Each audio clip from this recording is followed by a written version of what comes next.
Elsa 3 കപ്പൽ മുങ്ങിയതിൽ 1227.62 കോടി രൂപയുടെ ഗ്യാരണ്ടി ഹൈക്കോടതിയിൽ കെട്ടിവെച്ച് MSC കമ്പനി. സംസ്ഥാന സർക്കാർ നൽകിയ നഷ്ടപരിഹാര ഹർജിയിലാണ് ഈ നടപടി. നഷ്ടപരിഹാരം 125 കോടി രൂപയായി കുറയ്ക്കണമെന്ന് കമ്പനി ആവശ്യപ്പെടുന്നു. ഹർജി വിധി പറയാനായി മാറ്റിയിട്ടുണ്ട്.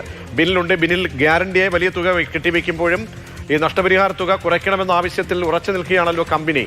ഇനി വിധി പറയാൻ കോടതി മാറ്റുമ്പോൾ ഇതുവരെ പൂർത്തിയായ വാദങ്ങൾ സംബന്ധിച്ചൊക്കെയുള്ള വിവരങ്ങൾ.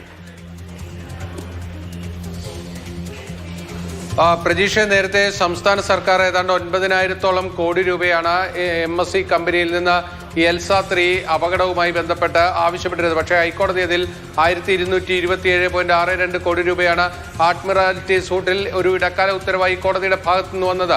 ആ പണം കെട്ടിവെച്ച് കഴിഞ്ഞാൽ വിഴിഞ്ഞത്ത് തടഞ്ഞിട്ടിരിക്കുന്ന കപ്പൽ വിട്ടയക്കാമെന്ന് കോടതി പറഞ്ഞിരുന്നു. അതിന്റെ അടിസ്ഥാനത്തിലാണ് ഈ തത്തുല്യമായ ഗ്യാരണ്ടി ഹൈക്കോടതിയിൽ കെട്ടിവെക്കുകയും MSC തടഞ്ഞിട്ടിരുന്ന കപ്പൽ മോചിപ്പിച്ചു കൊണ്ടുപോവുകയും ചെയ്തിരിക്കുന്നത്.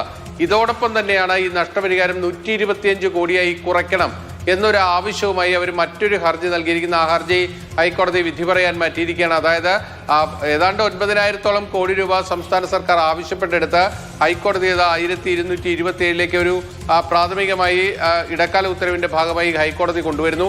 അതിനുശേഷം ആ തുകയും കൂടി കുറയ്ക്കണമെന്ന ആവശ്യവുമായി MSC കമ്പനി വരികയാണ് ഇപ്പോൾ ചെയ്തിരിക്കുന്നത്. ഫലത്തിൽ ഈ നഷ്ടപരിഹാരം വളരെ നാമമാത്രമായ ഒരു തുകയിലേക്ക് ചുരുക്കണം എന്നൊരു ആവശ്യമാണ് MSC ഉയർത്തുന്നത്. നമ്മൾ ശ്രദ്ധിക്കേണ്ട ഒരു കാര്യം, MSC എൽസ 3 ആ കപ്പൽ മുങ്ങിയെടുത്ത് തന്നെ ഇപ്പോഴും ആ കപ്പൽ കിടക്കുകയാണ്. അവിടെ നിന്ന് ആ കപ്പൽ മാറ്റുന്നതിനോ അതിലുണ്ടായിരുന്ന എണ്ണ നീക്കം ചെയ്യുന്നതിനോ യാതൊരുവിധ നടപടികളും ഇതുവരെ തുടങ്ങുകയും ചെയ്തിട്ടില്ല. ശരി, ബിനിലാണ് വിവരങ്ങൾ നൽകിയത്.